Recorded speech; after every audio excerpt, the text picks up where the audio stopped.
The most dangerous job you will ever have is not the one you hate. It's the one you love. A job you hate, you leave.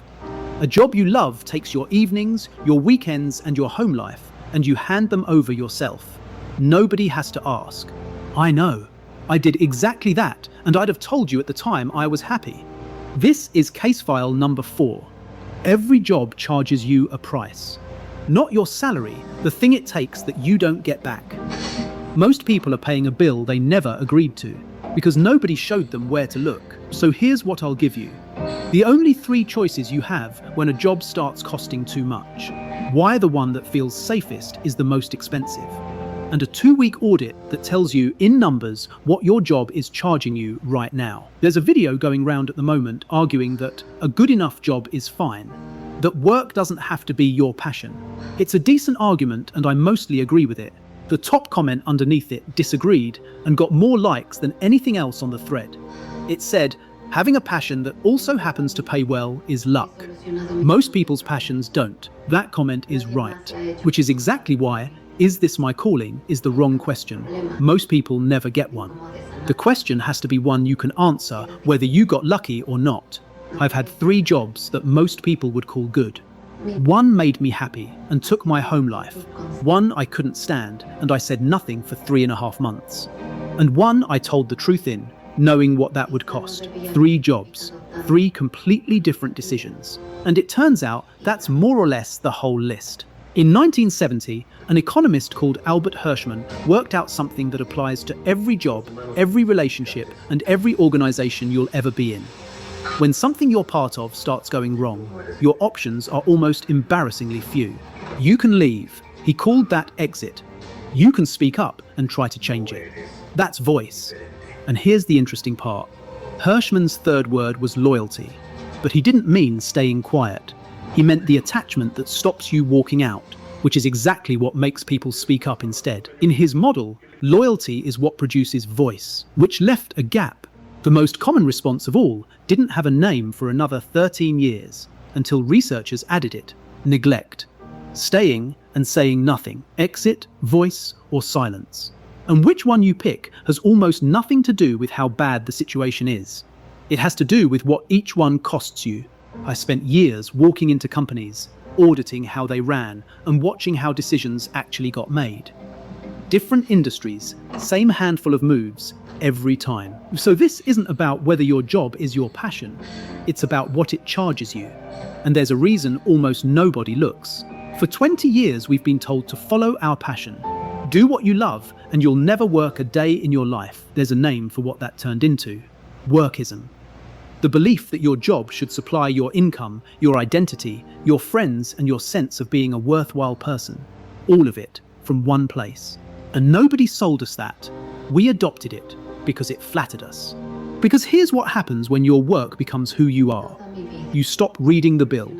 An employee notices what a job costs. An identity just calls it commitment. That's the trick. It doesn't make you work harder. It makes you stop counting. And I'm not describing other people here. For a long stretch, if you'd asked me who I was, I'd have answered with a job title. So here's the first thing I got wrong, and it took me years to see it. I assumed the job that would damage me would be one I hated. It was the opposite, and there's a specific psychological reason for that, which almost nobody explains. I loved it. 7 in the morning until 9 or 10 at night, and travel on top. And I want to be honest, because this is the part people skip. Nobody forced me. I liked it. I'd have chosen it again the next morning. My home life quietly disappeared. Not in one dramatic moment. There isn't one. A week at a time, until the house you come back to is a place you visit. It wasn't a bad job. That's the problem. A bad job you leave. So why does the job you love take more than the job you hate? Psychologists call it effort justification. The more something costs you, the more highly you rate it, because the alternative is admitting you overpaid. Its cousin is sunk cost. Once you've put 5 years in, stopping means those 5 years were a mistake. So you put in more. That's the trap.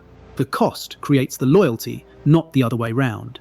Passion isn't protection, it's the thing that stops you counting, and I didn't count for years.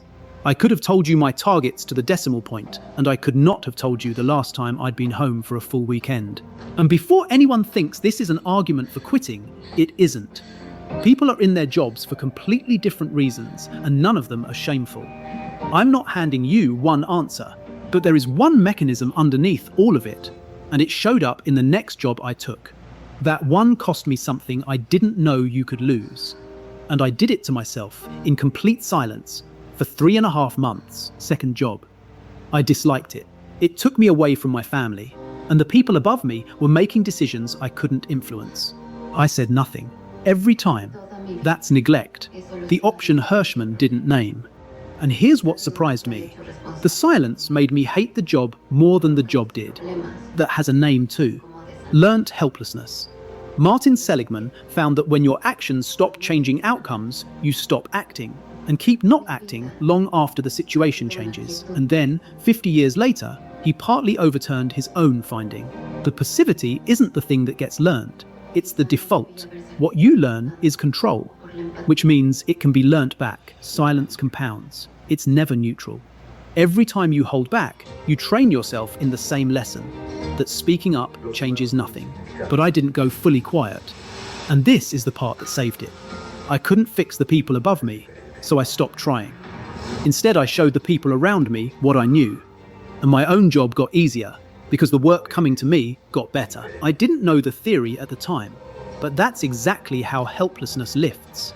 Not through encouragement, not through a speech, through directly experiencing your own action changing something. Anything. You don't get out of it by winning the big argument. You get out by finding the small thing that provably moves.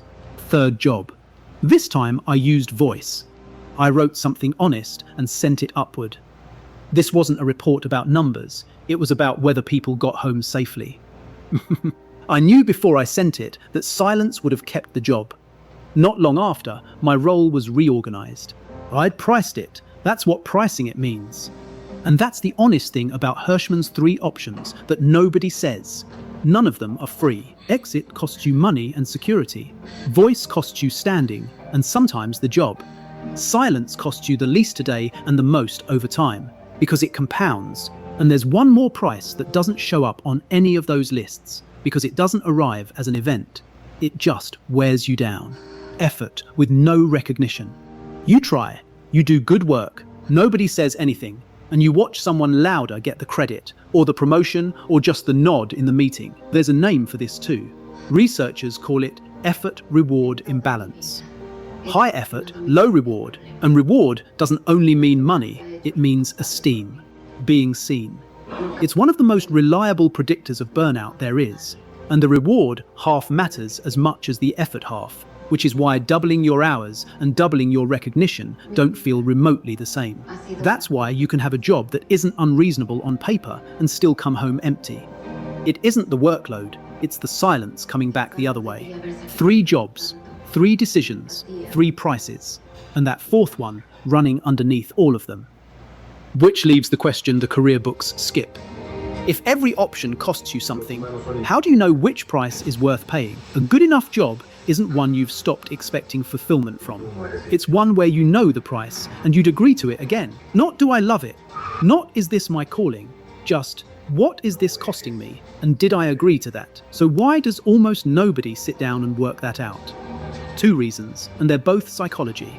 The first is creeping normality. Prices you never agreed to don't arrive in one go. 1 late finish becomes 2. 1 trip becomes a rota. Each step is small enough to accept, and there's never a moment where anybody asks you to agree to the total, so you never do. You just arrive at it. The second is more uncomfortable. Researchers call it information avoidance. If you worked out exactly what this job was costing you, you might have to do something about it, so you don't look. Not looking feels like coping. It's just paying without checking. I've sat in rooms where everyone knew a number was wrong and nobody said it. Not because they were cowards, because working it out loud would have obliged somebody to act. And I know what some of you are thinking, because it's the honest objection, and the people who write books about this rarely answer it. What if you can't afford the choice? Then the price is higher, and it isn't your fault. But that makes knowing it more useful, not less. If you can't change the job this month, you can still know exactly what it's charging you. That's the difference between paying a price and being quietly billed for one. Knowing the number costs nothing, and you cannot negotiate a price you've never looked at. So here's the thing I wish someone had handed me 20 years ago. 2 weeks, costs nothing, and by the end you'll know something about your own life you've probably been avoiding. 5 columns: time, health, relationships, voice, and recognition. Each week, for each column, write what the job took. Not how you felt about it, what it took. Let me make that concrete, because vague homework doesn't get done. Under time, 11 hours Tuesday. 2 hours of email after 8 at night. Under health, 4 nights of bad sleep. Skipped lunch 3 days. Under relationships, missed the school thing. Was in the room but on my phone. Under voice, didn't say the thing in the Thursday meeting. And under recognition, fixed the thing nobody noticed. Worked the weekend and nobody mentioned it on Monday. Facts, not feelings. You're not writing a diary, you're reading a meter. Then at the end of the fortnight, go through every line and ask one question. Did I agree to that? Some of it you did, genuinely. The travel that bought the house. The hours you'd choose again? Tick those. That's a price you accepted, and it's yours to accept. Then count what's left. That number is what I promised you at the start. Not a feeling, a count. 14 things this fortnight, and you agreed to 5. 9 you didn't, and I think you'll find most of those 9 were never decided at all. They accumulated. Nobody asked, and you never said. Then take the smallest thing on that list and change it. Not the confrontation. That's the advice that gets people hurt. I mean something small enough that it can't really go wrong. Stop answering email after a set hour and see if anything actually breaks. Say the sentence you didn't say last Thursday, once, in a meeting where the stakes are low. Take the lunch break. Write the process down so the next person doesn't have to ask you. The last one is what I did in the job I couldn't stand. I couldn't fix the people above me, so I trained the people beside me and my own week got easier. That's not a heroic act. It's just the smallest thing that provably worked. And it wasn't the efficiency that changed how I felt. It was that somebody said thanks and meant it. That's the same currency the job was withholding. It just came from a direction I could actually control. Which is the whole point, because you will wait a long time for the people above you to notice. The people who seem happiest at work are rarely the ones who found their calling. Most of them didn't. They're the ones who ran the numbers, worked out what the job was charging them, and decided the price was worth paying. That isn't settling. Settling is paying an invoice you never bothered to read. And one last thing, because this cuts both ways and I'd be dishonest to leave it out. Every relationship has a price, not just the ones with employers. Every one.